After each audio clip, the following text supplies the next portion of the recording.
১ KG দুধ দিয়ে ১ KG দই কেমন হয় বলুন তো ব্যাপারটা?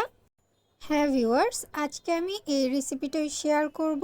খুব সুন্দর এবং সহজভাবে কিভাবে ১ কেজি দুধ দিয়ে ১ কেজি দই তৈরি করতে পারবেন বাসাতেই। দেখতেই তো পাচ্ছেন কতটা পারফেক্টভাবে হয়েছে দই, আর খেতেও কিন্তু অসম্ভব মজার ছিল। আশা করছি রেসিপিটা আপনাদেরও ভালো লাগবে। প্রথমে দইয়ে সুন্দর একটা কালার আসার জন্য আমি এখানে একটা কড়াইয়ের মধ্যে হাফ কাপ চিনি নিয়ে নেব। অ্যাকচুয়ালি পুরাটা দেব না, এর অর্ধেকটা দেব। দিয়ে আমি খুব সুন্দর একটা ক্যারামেলের কালার করে নেব।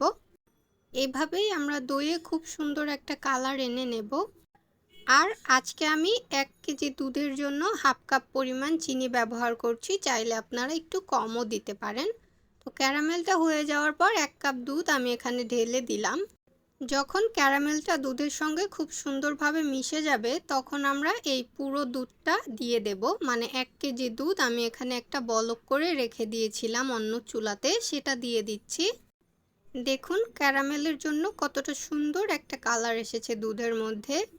আর অবশিষ্ট যে ক্যারামেলটা জমাট বেঁধে আছে সেটাও কিন্তু আস্তে আস্তে গলে যাবে। আর ওই যে হাফ কাপ চিনি থেকে কিছুটা চিনি রেখে দিয়েছিলাম, সেই চিনিটা এ পর্যায়ে দিয়ে দিচ্ছি। এবার পালা দুধটাকে জাল করে কমিয়ে নেওয়ার। আমি এটাকে ৪ ভাগের ৩ ভাগ করে নেব, মানে ১ ভাগ দুধ কমিয়ে নেব আমি জাল দিয়ে।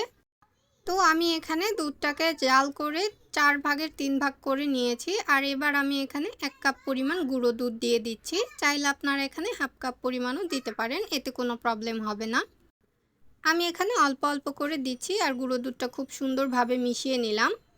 গুঁড়ো দুধটা দেওয়ার পর আমরা এটাকে আর জাল করে কমিয়ে নেব না, জাস্ট একটা বলক এসে যাওয়া পর্যন্ত অপেক্ষা করব। আর একটা বলক আসার পর চুলার জালটা নিভিয়ে দেব।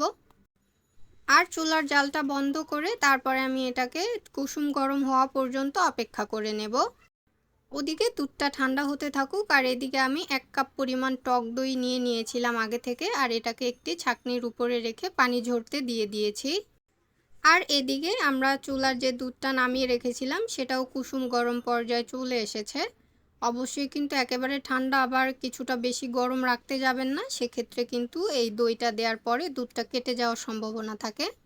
আমরা যে টক দইটা পানি ঝরিয়ে রেখেছিলাম সেটাকে কিছুটা ফেটিয়ে নিয়েছি। আর অল্প পরিমাণ দুধ নিয়ে এই টক দইয়ের সঙ্গে মিশিয়ে নেব। আপনারা চাইলে একবারে সরাসরিও দিয়ে নিতে পারেন, এতে কোনো প্রবলেম হবে না, তবে এটা আগে থেকে মিশিয়ে নেওয়াই ভালো।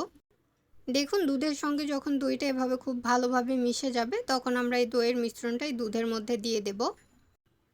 দইটা দুধের মধ্যে দেওয়ার পর আমরা হ্যান্ড উইক্সের সাহায্যে খুব ভালোভাবে এটাকে মিশিয়ে নেব। আর এ পর্যায়েও কিন্তু দুধটা গরম আছে কিছুটা। দুধ এবং দইয়ের মিশ্রণ একসঙ্গে যখন মিক্স হয়ে যাবে তখন আমরা এখানে একটি মাটির পাত্র নিয়ে নিয়েছি। আপনারা চাইলে যে কোনো পাত্রে কিন্তু এটা বসাতে পারেন। সম্পূর্ণ দুধের মিশ্রণটা ঢেলে দিচ্ছি। আর এবার এটাকে ঢেকে সারা রাতের জন্য আমি রেখে দেব। অবশ্যই কিন্তু গরম একটি স্থানে রাখতে হবে। তো ফিরে এলাম ওভারনাইট পর, দেখে নিশ্চয়ই বুঝতে পারছেন কতটা সুন্দর এবং পারফেক্টভাবে হয়েছে আমার দই। আর এভাবে কিন্তু খুব সহজেই ১ কেজি দুধ দিয়ে ১ কেজি দই আপনারা বাসায় তৈরি করতে পারবেন। আশা করছি আমার আজকের রেসিপি ভালো লেগেছে। তাহলে আজকের মতো বিদায় নিচ্ছি। সবাই সুস্থ থাকবেন, ভালো থাকবেন। আল্লাহ হাফেজ।